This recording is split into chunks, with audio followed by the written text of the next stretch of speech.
Welcome to the Ducks Unlimited podcast, the only podcast about all things waterfowl. From hunting insights to science-based discussions about ducks, geese, and issues affecting waterfowl and wetlands conservation in North America, we bring the resource to you.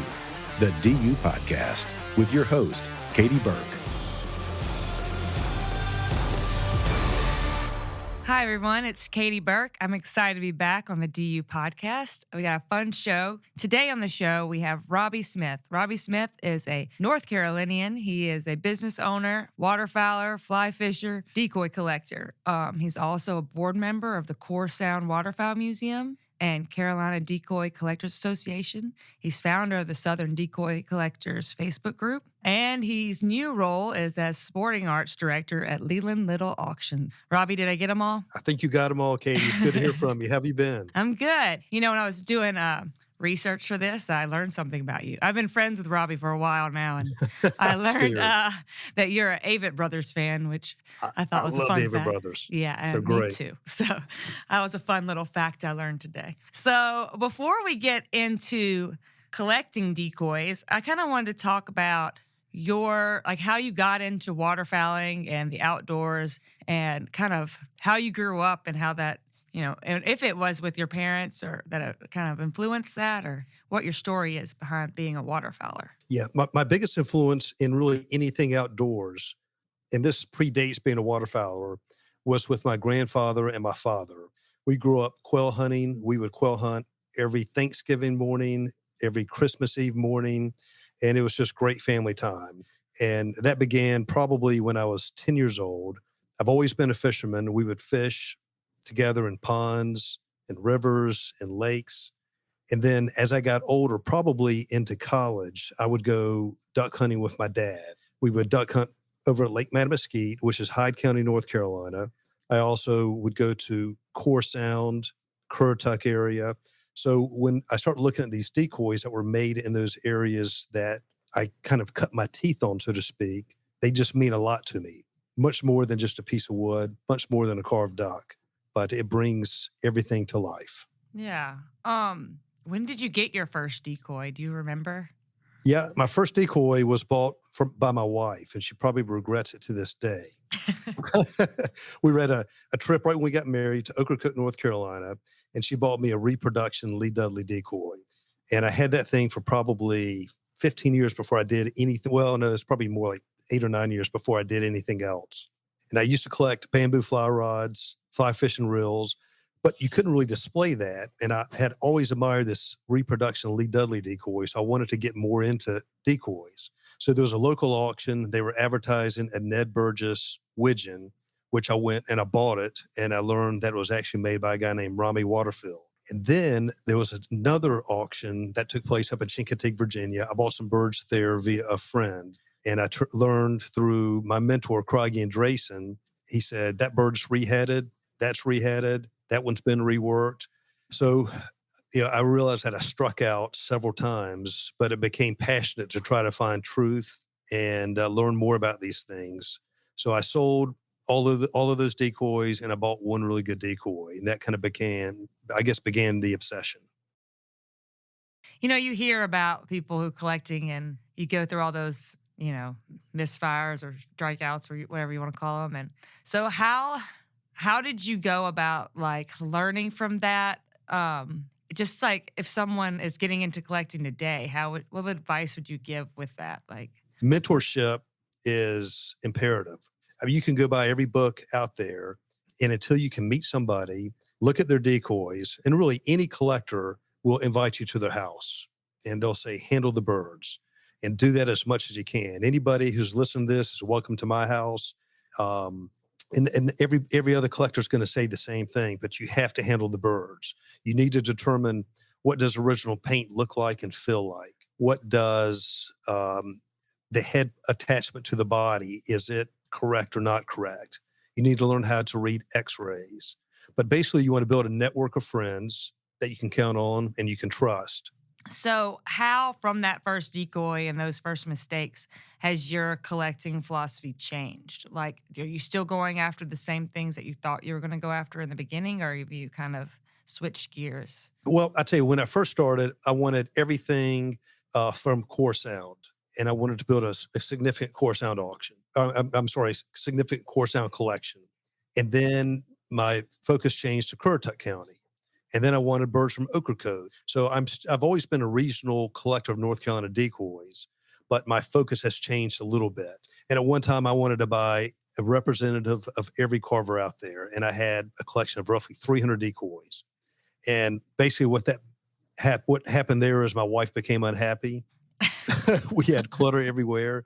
And I sold a lot of those, and I sort of focused on nicer, higher end decoys that are not just a decoy, but they are a piece of folk art or perhaps fine art. So I never even thought about this until you were just talking, but would you say it's advisable almost to buy lower end stuff so that then you can fund going into nicer decoys? I've never thought about that as a strategy, but it's a great strategy. I mean, it's one that probably 90% of collectors have to use.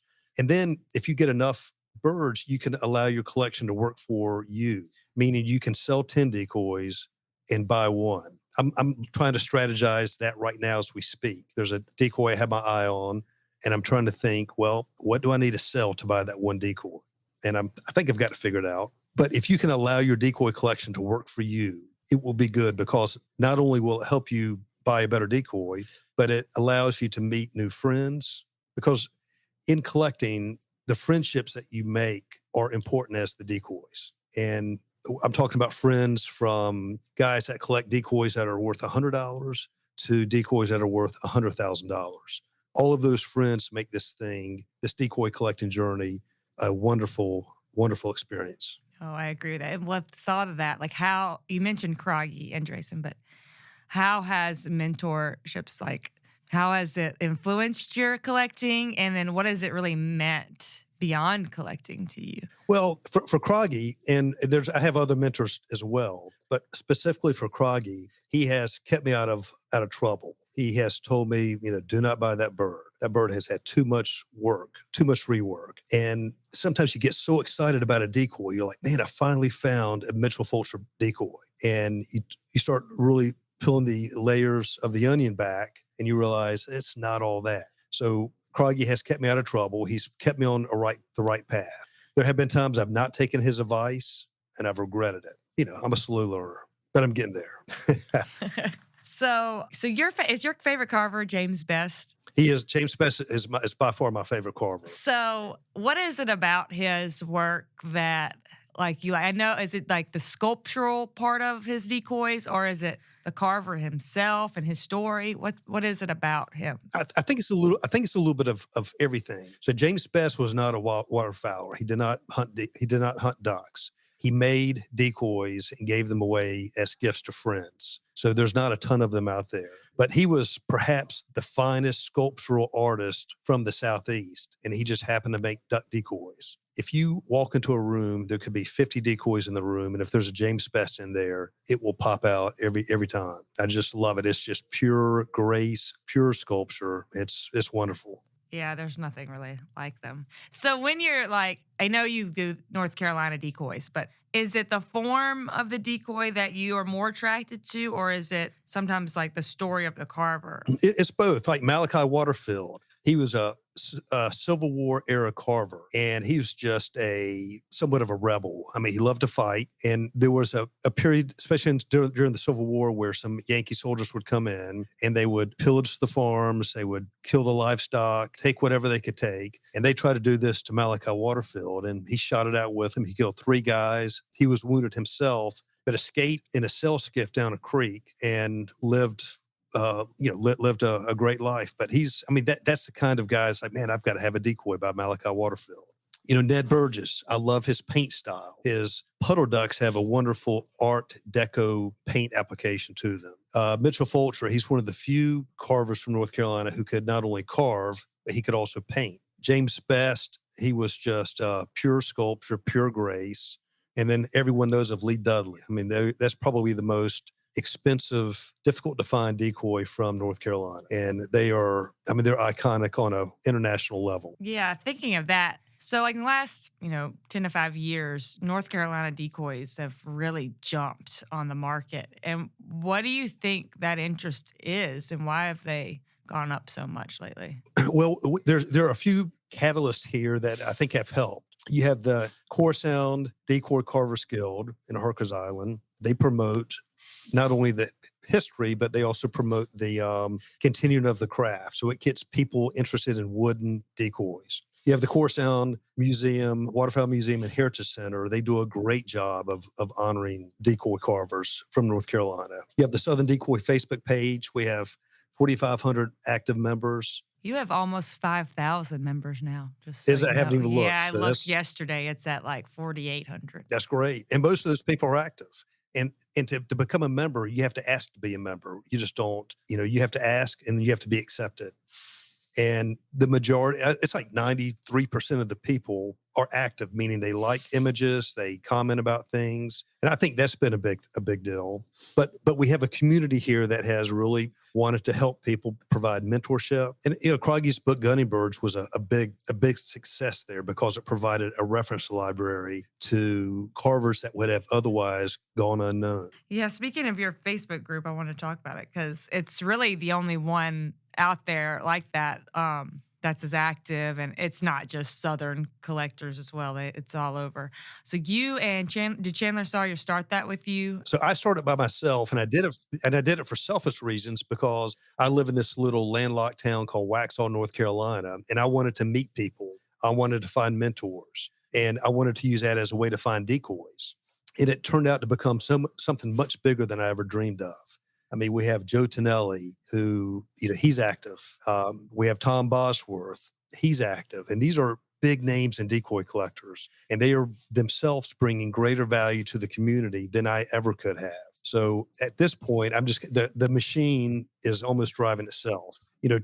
Chandler is a good friend. He's a mentor. I respect him tremendously. And I asked him a few years ago to be an administrator, and he's been great. Yeah, I'm guessing you never expected it to kind of become what it has. No, I was hoping that we'd get 50 members, to be honest with you. And I'm guessing you had to bring Chandler in as well because it does get a little heated on that Facebook group sometimes.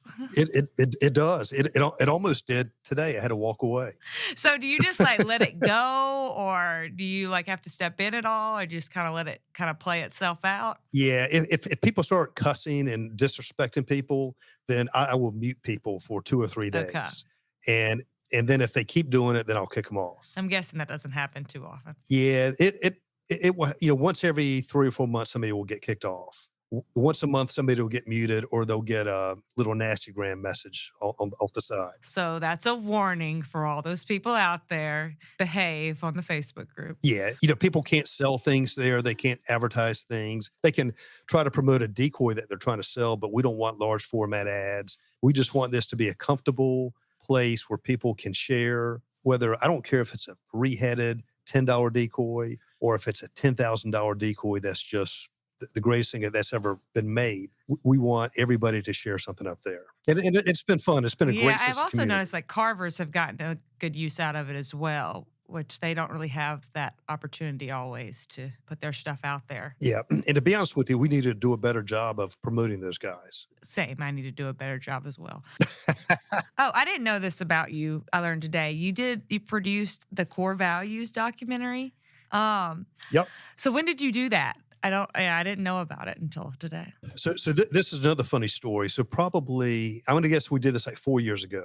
So there's one gentleman in the North Carolina decoy collecting world. His name is Fulcher.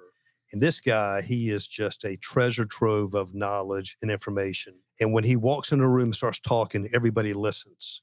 And everybody, I've heard it, I bet I've heard 1,000 times. They would say, somebody needs to record him and document all his knowledge, because one day it's going to be gone. And I kept hearing it. And then there's a guy I went to church with who was a documentary filmmaker for NASCAR. And I said, hey, Quinn, you want to come down and help me with this? And he said, yeah, I'll do it. And then pro football was on strike. And we knew a couple guys that were filmmakers, or they were film guys with ESPN. So we snuck out. I'll say we checked out, but we kind of snuck out 3 cameras from ESPN, drove down, and recreated a hunting scene with Dolly Fulcher. He brought a rig of old Tommy decoys. We got a skiff, a true legitimate old skiff. We got a drone to fly over top of the scene. It was 20 degrees outside, and Dolly was out there putting out the decoys, pulling a skiff with Mitchell Fulcher's push pole. Oh, wow. How old was he at this time? Dolly at that time was probably 76, 77. It was 20 degrees. He didn't wear any gloves. It was just, he is a man's man. And then, that kind of set the stage. We kind of created the feel of an old time hunt scene. And then we went back to the Core Sound Waterfowl Museum, and Dolly Fulcher and Jerry Towton started talking about the history of some of the finest decoys ever made from Core Sound. And it was one of the best days I've ever had in decoy collecting. And all just kind of came together by chance. Came together. And if you go to the Core Sound Museum, they have that film running on a loop. Okay, is that the only way you can get it? No, they still have some for sale. I think the Core Sound Decoy Carvers Guild has some for sale, but they may be gone now. I'm not sure. We made 1,000 copies, and I sold all that I had. The museum got some, the guild got some, and I still think they have some left, but I'm not certain. Yeah, I just learned about that today. I didn't know that was something you'd done before. Yeah, that was a lot of fun. So on like that recording the history side of things, you do a lot of talks at some of the different festivals and auctions. What is your kind of opinion, or I wouldn't say necessarily opinion, but thought on educating future collectors, or just not even maybe even collectors, just people who are interested in the history and bringing that like story and, continuing that story? Yeah, I think it's imperative. So I see there's several different strategies to do it. Number one, you take the existing duck hunters who are out there. You take DU members. You take people that are going duck hunting with their father and their grandfather, and you teach them that you want to teach them the history of the sport that they're participating in. You want to talk to them about market hunting, shorebird hunting, fire lighting, all these really cool things. And these guys had to hand chop a decoy to get the job done. They couldn't go to Lowe's, or they couldn't go to Bass Pro Shops. They had to make their own tools. And that's fascinating. And then you also find people who are folk art collectors. They don't care about hunting. They wouldn't even eat a duck if you gave it to them, but they love the art of the tool, whether it's a piece of pottery, whether it's a quilt, whether it's a duck decoy. And that's a big growth area. We find there's a lot of women who are interested in shorebird decoys because, they're dainty, they're cute. They don't take a lot of space, but they have a great personality. They look great on a mantle. They look good on a coffee table. Yeah. That's an interesting point you make about them being tools and that they had to carve them to hunt. And thinking of hunters today, with the marketing of, commercial decoys, and everyone, every year they're buying, I see them every day at Bass Pro buying the newest and latest decoy or whatever. And if you think about that in terms of the people who carve the decoys and how they would change the way they carve decoys to better attract, they did that in their own way. And that's not really a story we think about. We don't think about it that way, like in the same desire we have to buy decoys like we do today. It's still the same basic desire to shoot and hunt more ducks. You're just still trying new ways to better attract ducks. Right. But what fascinates me sometimes is there are carvers. Take a Lee Dudley. Take a James Best, take a Cameron McIntyre. These guys take it to a level that is just, they take 7 or 8 steps extra that are just, they make it incredible. And that's what I love as a collector. I spoke with Cameron McIntyre this past Saturday, and he's fascinating. And I feel the need to want to own one of his decoys. James Best, you learn about him, you feel that need. It's, these guys that go 4 or 5 extra steps, and they did not have to do it to attract a duck. No, they just love it. They love the process and what comes out of it. Yeah, Cameron's fascinating, and the way he even lives like that still. Yeah, he still lives. So the audience doesn't know, Cameron McIntyre is a contemporary carver, as we would say, and he still lives and uses the same tools that these old carvers had. I recommend looking him up. Yep, he's the real deal in every step of life. So I don't want to, before we run out of time, or we still have a little more time, but I want to make sure we get to your new role as sporting art director at Leland Little Auction. How did that come about? Like, how did you find your way there? Well, that was somewhat accidental as well. So I had bought decoys from Leland Little, and I came one time to look at some decoys that they were going to auction. This is probably 2.5, 3 years ago. And I was helping them identify some of the decoys that were coming up. And the gallery director said to Leland, "You may want to talk to this guy." So Leland called me and said, "Would you have an interest in this position?" And I said, "No, I'm too busy. I don't really care to. Just don't have much, I have no bandwidth." But then we would watch some of the other auction houses post Southern decoys that were misrepresented. And it drove me nuts. It drove Croggy nuts. It drove the whole community. And when an auction would come up, we would not even watch it because there might be 3 or 4 North Carolina decoys and they were not properly represented. Right. It's a little insulting. Yep. So Yeah. I came back to Leland and I said, "Listen, if you want to do this, and if we can create a venue where we can properly honor and represent Southern decoys, I'll do it." And he took it a step further. He said, "Listen, we're building this 20,000 square foot gallery, and you will have the opportunity to display decoys as art. People can come here. You can provide education. The collecting associations can come here and have events. And we're going to create a sporting art fair in February where people can come, vendors can come and set up for free. People can come, learn about decoys. There will be education. There will be exhibits. They'll be able to see decoys coming up in the next auction. There'll be a decoy library that they can pick up a book and read. There'll be couches and chairs. Vendors can come and participate at no charge. We can have the Decoy Carvers Guild come set up here, and there might be a carver of that event, and you might be surprised who that's going to be. Oh, that's awesome. Where is this located in North Carolina? It's in Hillsborough, North Carolina, which is near the Chapel Hill, Raleigh area. Okay. I didn't realize they were doing like that much in like a physical space. Yep. So do they have any events scheduled? I know with COVID and everything, but it's starting to slow down. Yeah, the next auction, and I've been here working on this today, is going to be October the 28th. And then the auction after that is going to be in February. But the new building, the new gallery will be completed at the end of the year. And then we plan to have this event in February to bring more of an in-person type feel to the auction experience. It may or may not be gallery auction. That's not been determined yet, but it will be an opportunity for fellowship, for community building, for education, to put your hand on decoys, eat some good Eastern North Carolina barbecue, and see some contemporary carvers who will blow your mind. I'm glad to hear someone else is stepping into this. Yeah, well, I tell you, we need it in Southern decoys. The Southern decoy community is young. If you look at the Northern collectors, Massachusetts, Connecticut, Maryland, that community is 3 generations old. We're just getting started here. So there's never been a better opportunity to collect Southern decoys than right now. I always like to ask to all of our collectors, if you have any advice, do you have any advice for a new collector that's coming in? Yeah, it would be meet as many people as you can. And any collector will be happy to have you in their home and handle every bird you can. Buy the books, but a lot of the books are some of the books are antiquated. Some of there are birds in there that are truly misrepresented.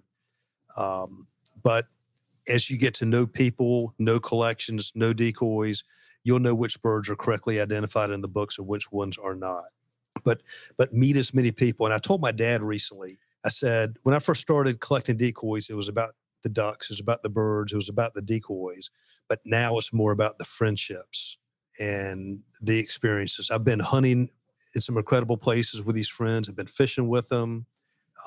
It's been a game changer for me. I've loved every bit of it. Yeah, you came hunting with me. That's right. And I hope we need to do it again. Before we end up, I kind of want to know, you mentioned earlier, do you have your eye on anything right now that you want to collect? Is there something out there you're after, or are you willing to say if there's something out there you're after? Well, I tell you, I have been buying a few Virginia decoys, but there's probably 3 North Carolina birds I would love to get my hands on. And I know one of them is going to come to the market, and I don't think anybody knows about it yet. So I'm going to try to keep that on the lowdown. Well, Robbie, before we go, is there anything else you'd like to add? I truly admire what Ducks Unlimited is doing, not just, providing conservation of this incredible resource, but you are also honoring the heritage of duck hunting, decoys, this incredible folk art, which is, it's probably the finest indigenous American folk art form that exists. Yes, I'm a firm believer of knowing where you came from to know where you're going. Amen. And I respect you so much for that. Well, thank you, Robbie, for coming on the show. It was a great time. Hope we can get you back on soon. It was my honor. I loved it, and I look forward to it. Thank you. Thanks again to our special guest, Robbie Smith, for sharing your knowledge of collecting Carolina decoys. Thanks to our producer, Clay Baird. And thanks to you, our listeners, for supporting wetlands and waterfowl conservation. Thank you for listening to this episode of the DU Podcast. Be sure to rate, review, and subscribe to the show. And visit www.ducks.org/DU Podcast for resources based on today's topics, as well as access to more episodes. Opinions expressed by guests do not necessarily reflect those of Ducks Unlimited. Until next time, stay tuned to the Ducks.